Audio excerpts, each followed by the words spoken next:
Kevin with RogueDeckBuilder.com here with a little bit of an update for the Hero's Blade, a Tarka deck that is, I guess, this is no longer a Blade deck. I'm going to keep one in just because I'm stubborn, and I like the interaction between the Hero's Blade and the Surrak, the Hunt Caller, but I've really cut down in the Yasovas. I still am playing a playset of Polukranos. I think that they're very good right now in the metagame with all the aggressive strategies out there.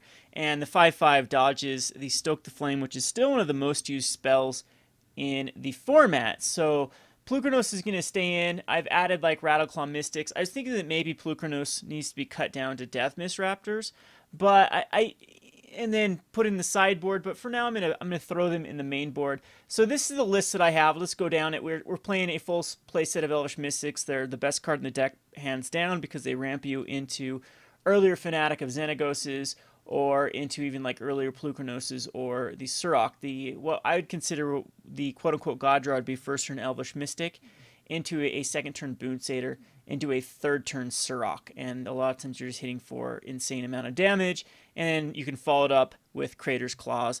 There's very few decks that can actually beat that draw.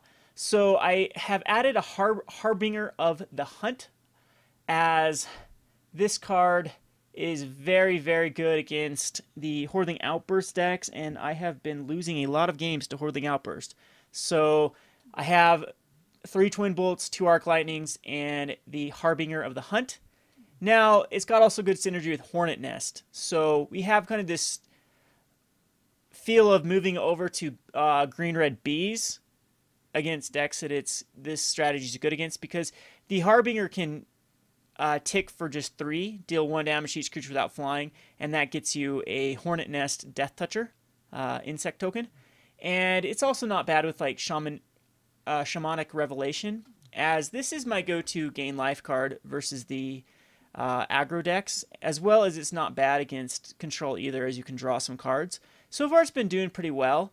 I've used Feed the Hunt in the past, and I've also used the Nylea's Disciple, but I'm liking Shamanic Revelation, the best one against aggro, because it follows up nicely with Hornet Nest. Hornet Nest is one of the better cards versus Burn for sure, or Red Deck wins, because a lot of times they can't Lightning Strike it, and if they attack with like Zergu, you're going to get 2 Death Touchers. They attack in with anything bigger, you're going to get more than 2 Death Touchers, and this card just makes it very hard for them to actually play a Rabble Master, because you can just block the Rabble Master tokens and then generate a Death Toucher. I've also had pretty good success with like Twin Bolting it instant speed for 1, and then creating a Death Toucher to block something. I was able to actually kill a Kolaghan that way with the Hornet's Nest and Twin Bolt combination.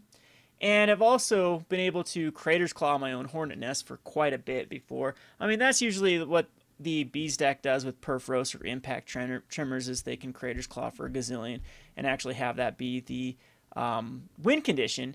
But I mean, I rarely ever do Crater's Claw on the Hornet's Nest. Usually what you're going to end up doing is just Crater Claws to the face. It's one of the better, it's the whole reason for going red in this deck. So pretty much very similar to the other deck. I went down to 1 Outpost Siege. It felt kind of weird in the deck. The iffy part right here is the Yasovas and the Polukranos.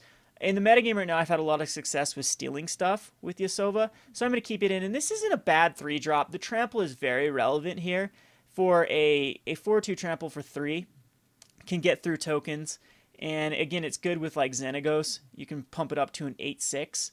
And it's very good with Hero's Blade, but we're just down to a 1 of. So anyhow, I'm going to queue up some games here and see how well this does in the metagame. I think this is a better list than what we were running before. And if we need to make any other changes, we'll do so. The good news is that we have a lot of options in the format right now. There's like the Thunderbrick Regent, and there is also Stormbreath Dragon that I think fits very well in this deck. But for now, I don't like going into the heavy red. I like sticking as much of the heavy green as possible.